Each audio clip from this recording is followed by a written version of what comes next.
They always say there are risks with late-age pregnancies, don't they? Like the child might end up less intelligent? There's no way I can raise a failed child. We are getting a divorce. If you want to give birth, you raise a kid on your own. In stark contrast to my joy of being pregnant, my husband spouted these words. In the end, to my husband, wife and child were nothing more than accessories to his life.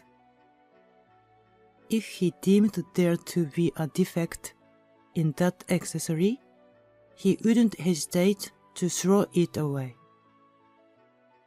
Fast forward 30 years. When my ex-husband met his daughter, who was born safely and grew up healthy, he looked like he was seeing something unbelievable. What? Your daughter is? No way. It's a lie, right? My name is Harper. My life hasn't had any notable events, and the days I have spent were quite ordinary. I was born to very ordinary parents and followed a conventional path to get a job. However, I did fairly well in my studies and was able to go to a university with high deviation scores. I can't thank my parents enough for allowing me to go to university. Even in these times of recession, I was lucky enough to get a job at a well-known major company. I've been working hard to show my gratitude to my parents. Before I knew it, I was already 30. I started to think about getting married soon. On one such day, Harper, I like you. Please go out with me. The one who confessed to me was my coworker, John, who was 26 years old and started working at this office after me. I once asked him, why me, who is older? You're kind, capable at work, and intelligent, Harper. I can't find a flaw in you. You're amazing. He could not have been more complimentary about me. And after dating for a year, we got married when I was 31. We were hoping for a child and lived our married life with that intention. And I had even changed my job so that I could have a child at any time. But as the years cruelly passed by, 1 year, 3 years, 5 years, we were never able to have a child. I thought we should just give up on having a child and enjoy life as a couple. Just as I turned 41, I heard a surprising fact from the doctor. Congratulations, you're pregnant. Unbelievably, I heard the words I had been longing for 10 years on my birthday. As soon as John came home, I told him with joy, but his reaction was unexpected. Are you serious? Pregnant? Now of all times? The words John spoke were completely opposite to my joy. Huh? Aren't you happy, John? There's no way I'll be happy now. I don't want to say it, but how old do you think you are? You are 41. You are practically an old woman, he says, with an exasperated tone and a sigh. Giving birth at your age, aren't you embarrassed? Plus, it's late-age pregnancy. Why would I feel embarrassed? There's no reason to be embarrassed. I'm embarrassed and I don't like it. My wife being pregnant at 41, it's going to ruin my reputation. And then, he kept saying unbelievable things. They always say there are risks with late-age pregnancies, don't they? like the child might end up less intelligent? There's no way I can raise a failed child. Even so, I want to have this child. Oh, really? In that case, we are getting a divorce. If you want to give birth, you raise the kid on your own. At John's words, my mind went blank, and I stood there stunned. The next day, the divorce papers were ready, and they were already signed. He was serious, not joking. I made a huge decision. Okay, I understand. Let's get divorced.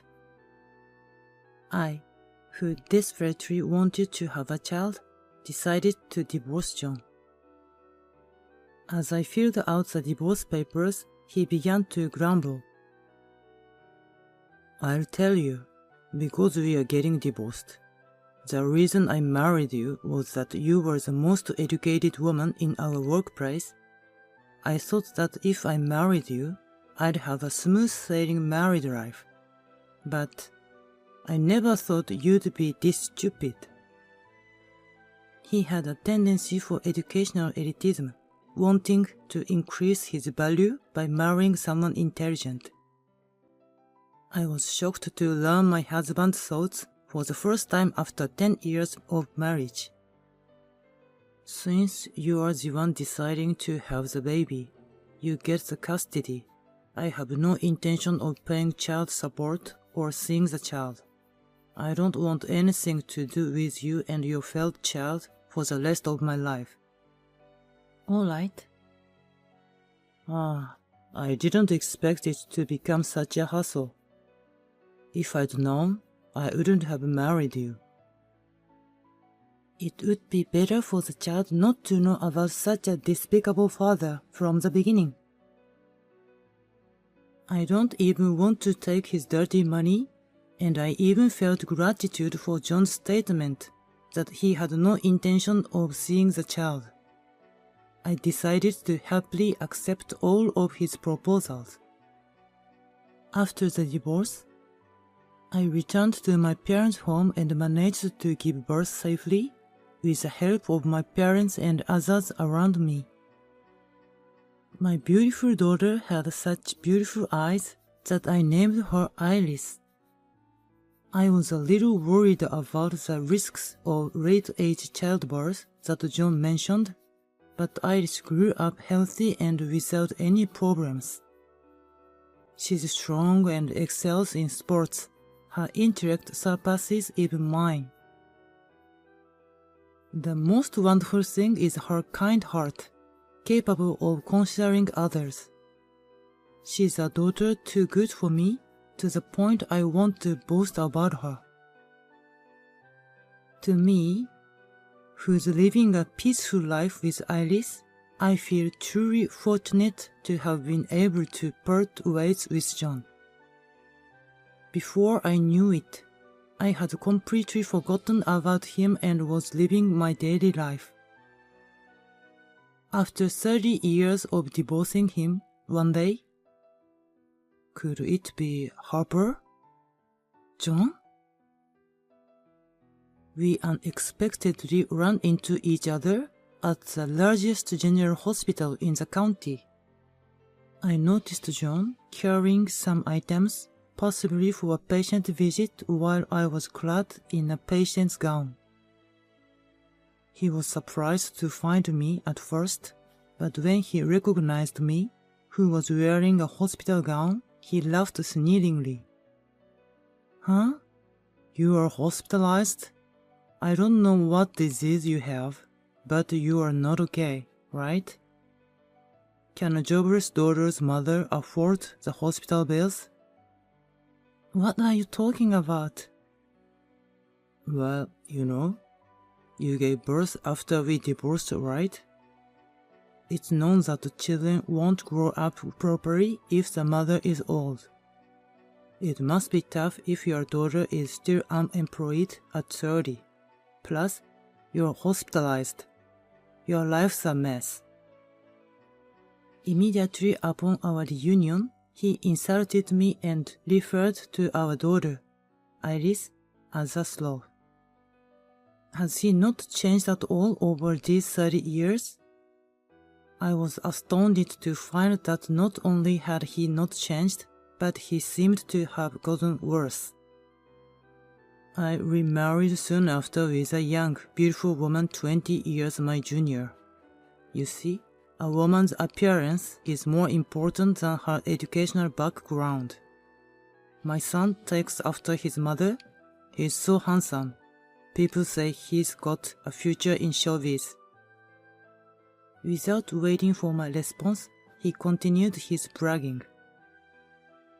You know, I got promoted to section chief after divorcing you. When I was with you, I was stuck at the team leader level. Leaving you was the right decision. After our divorce, everything started going well for me. Ah, is that so? Well, good for you. If we hadn't divorced, I would have ended up taking care of a sick wife and a jobless daughter. I'm really glad. I was so astounded by his words that I fell silent. I knew that my silence would only make him more audacious, yet arguing with someone as low as him would feel as if I was stooping to his level, so I held my tongue. Just then, someone spoke up. Ma'am, what's going on? Are your tests done? Huh? Mom? Wait, don't tell me. A woman doctor appeared before me and spoke. It was my daughter, Iris. Oh, Iris. This man is... I was uncertain about how to explain John's presence to Iris, our daughter. In our lives, he had become non-existent. Iris had never even met him before. Yet, as if sensing something, she stared sharply at John. Even from a distance, I could hear you two talking. This is supposed to be a quiet place. I kind of figured out that this man is my biological father. You're John, aren't you? I can't believe you're my father. Huh? Iris, how do you know about him? Although I have no direct involvement with him, he's quite infamous in the hospital. His son is hospitalized with diabetes, yet he completely ignores the doctor's advice and brings in outside food. His wife also causes all sorts of problems. It's really been a handful. As a result of her hard work, Iris became a respectable internist. She's known in and out of the county as a skilled female doctor. On the other hand, there is John's son. His story is quite far removed from his bragging just a while ago. His face is shaking and turning bright red. Wait, didn't you say your son was going to enter the entertainment industry? If he improves, anything is possible. My son, he just loves to eat, that's all. Iris sighs at his words. Could you please throw away the food you are holding? It contains sweets and sweet drinks, right? John, if you don't follow our instructions any further, the hospital will have to consider its response. If you are my daughter, you should be able to cure my son. You are a doctor, aren't you? No. Even if you suddenly tell me I'm your daughter, it's honestly a nuisance. You are simply the father of a patient. Of course, you are neither more nor less than that. Rejected by his daughter, John's face turned even redder with anger. Just because you became a doctor doesn't mean you can act all high and mighty. Who do you think you are? Yes? I'm a section chief in a big company. A defective child is now a doctor, and so what? It seems like he is unconsciously showing off his pitiful state in his competition with Iris. He wants to make it clear that his position is above hers and make her comply. It's a low-level tactic, just as he used to. Harper, you are an old hag who needs to be hospitalized, and you've been single ever since I dumped you, right? You've never been able to beat me, neither in the past nor now. You are such a loser. John laughs coarsely. However, he's made a couple of misunderstandings, so annoying as it is, I decided to correct him. I'm sorry, John. I may not meet your expectations, but I'm wearing this hospital gown for a health check, not because I'm a patient. Besides, the reason I'm having a checkup is at the suggestion of my husband, the hospital director. Huh? Husband? Director? What? You're lying, right? John lets out a dumbfounded voice. To tell the truth, my husband is the director of this hospital. After the divorce, I immediately found a new job, of course, to support Iris. At the medical equipment manufacturer where I got my new job, I met my current husband and remarried. Despite being a stepdaughter, my husband doted on Iris very much. She grew attached to him and resolved to become a fine doctor like her father, which made her study hard. And she made her dream a reality and now works at my husband's hospital. You are lying. You remarried and your husband is a director and your daughter is a doctor. Why are you living a more blessed life than me? You of all people. Perhaps realizing that he's been completely knocked out, John mutters to himself while looking down. Mom, let's go. It's a waste of time to stay here. Huh? But John... Just leave him alone. We have nothing to do with that man.